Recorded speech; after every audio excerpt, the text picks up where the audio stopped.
तो जो अभी अपना मालिक नहीं है, निश्चित ही समाज उसका मालिक होगा। जो अपना ही मालिक नहीं है, किसी को उसे नियंत्रित करना होगा। कोई अनुशासन चाहिए, अन्यथा विक्षिप्त हो जाएगी अवस्था, अराजक हो जाएगी। लेकिन जिसे अपने होने का अनुभव हो गया, जिसे साक्ष्य का अनुभव हो गया इस जगत में, अब वो अपना मालिक स्वयं। ये बड़े मजे की बात है, जो सब मालिकियत छोड़ देता है वो अपना मालिक हो जाता है, और जो सब मालिकियत इकट्ठा करता रहता है वो केवल खबर देता है कि अपनी मालिकियत उसके पास नहीं। इसका मतलब ये हुआ कि जो एक को टूटने लगा है कि मेरा हो मकान, मेरी हो जमीन, मेरा हो राज्य, मेरा हो ये, मेरा हो वो, एक बात पक्की है कि वो खुद का नहीं। क्योंकि जिसे अपने भीतर का राज्य मिल जाए, उसे फिर सब राज्य फीके और व्यर्थ हो जाते हैं। और जो अपने साम्राज्यों को पाले, फिर उसकी कोई आकांक्षा किसी साम्राज्य की नहीं रह जाती। उसके पास साम्राज्य भी हो तो भी व्यर्थ हो जाता।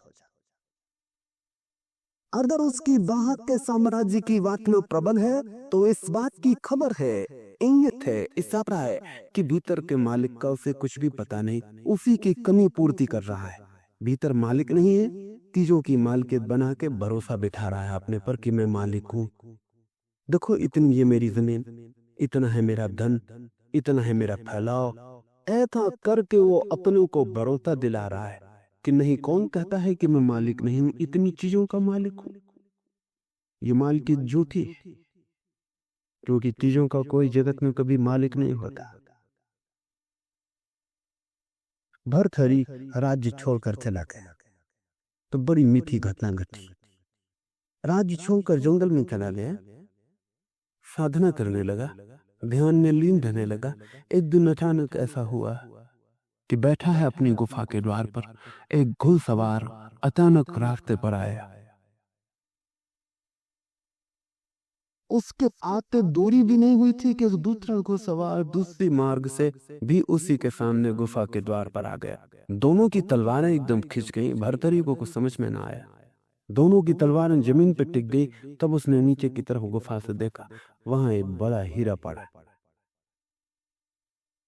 पहले घुड़सवार ने कहा कि नजर मेरी पहले पड़ी, इसलिए हीरा मेरा है।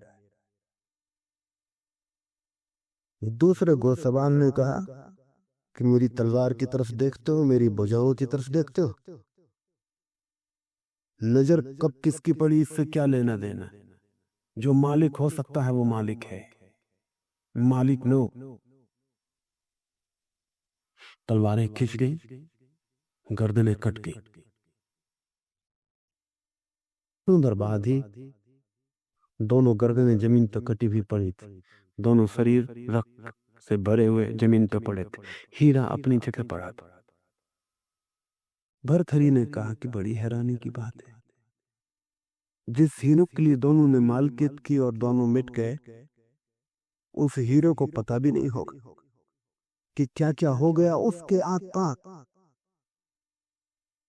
और पता नहीं हीरे के आसपास कितना कितना नहीं हो गया होगा। और हीरा वहीं पर आया, और कितने लोग कट्टे पिटते रहे उस हीरे के लिए, और हीरो वहीं पड़ा रहे। माइटिक की कल्पित वस्तुओं पर इस बात की खबर है कि अपने पर मालिकियत नहीं। और जब कोई व्यक्ति साक्षी का अनुभव करने लगता है तो अपने मालिक हो जाता है। मालिकियत की वासना गिर जाती। अब वो किसी का मालिक नहीं होना चाहता, क्योंकि वो जानता है कोई उपाय ही नहीं है किसी और के मालिक होने का। इसे दोहरा दूं, कोई उपाय ही नहीं है किसी और के मालिक होने का। पति अगर सोचता हो कि पत्नी का मालिक है तो विक्षिप्त है। पत्नी अगर सोचती हो कि पति की मालिक है तो उसके मस्तिष्क के इलाज की जरूरत है। कोई मालिक किसी का हो नहीं सकता, क्योंकि सभी अपने मालिक पैदा हुए। स्वभाव से सबकी मारी के भीतर छिपी है, उसे किसी भी ताप से हटाया नहीं जा सकता। और जब तक वो हटे ना, तब तक दूसरा कोई मालिक कैसे हो सकेगा। इसलिए एक मर्जी की घटना घटी। पति सोचता है मैं मालिक हूं, पत्नी हंसती है भीतर मनी मन और वो जानती है कि मालिक मैं हूं। इसीलिए वो कलह 24 घंटे कलह, वो कलह इसी बात की है कि प्रतिपल तय करना पड़ता है कि मालिक कौन कौन है अधिकार में। भरोसा पक्का नहीं, कभी भी पक्का भरोसा नहीं, किसी चीज का कोई भरोसा नहीं, तो व्यक्तियों का तो बिल्कुल भरोसा नहीं। हीरा तक की मालकियत नहीं हो सकती तो जीवित व्यक्ति की मालकियत कहते हो। साक्षी जिसको अनुभव हुआ वो सब मालकियत छोड़ देता है, क्योंकि अपना मालिक हो जाता है। जो मालकियत हो सकती है वो उसकी हो जाती, जो नहीं हो सकती उस पागलपन में वो नहीं पड़ता। ऐसी अवस्था में वो लोक की चिंता छोड़ दे सकता है, छोड़ देता है, क्योंकि अब कोई नियंत्रण उसके ऊपर नहीं, अपना नियंत्रण है। अब अपने पैर से ही यात्रा कर सकता है, अब अपने ही प्रकाश में चल सकता है, अब किसी उभार प्रकाश की कोई भी जरूरत नहीं। लोक का अनुकरण करना छोड़कर वो देह का अनुकरण करना भी छोड़ देता है, दूसरों का अनुसरण तो छोड़ ही देता है। जैसे ही साक्षी की प्रतीति गहरी होती वो देह की गुलामी भी छोड़ देता है। फिर देह उससे नहीं कहती कि ऐसा करो तो वो करे, उसे जो करना होता है वही करता है, और देह छाया की तरह उसके पीछे चलती। अभी आपकी देह छाया की तरह नहीं चलती, आप छाया की तरह देह के पीछे चलते। देह कहती ऐसा करो, वैसा आपको करना पड़ता है। देह कहती ऐसा मत करो, वैसा आपको रोकना पड़ता है। देह मालिक, उसके इतारे आपको चलाते हैं, होगी ही, क्योंकि जो अपना मालिक नहीं है समाज उसका मालिक होगा और प्रकृति उसकी मालिक होगी। समाज है हमारे चारों तरफ फैला हुआ मनुष्यों का समूह, और देह हमारी पृथ्वी से प्रकृति से जुड़ी हुई।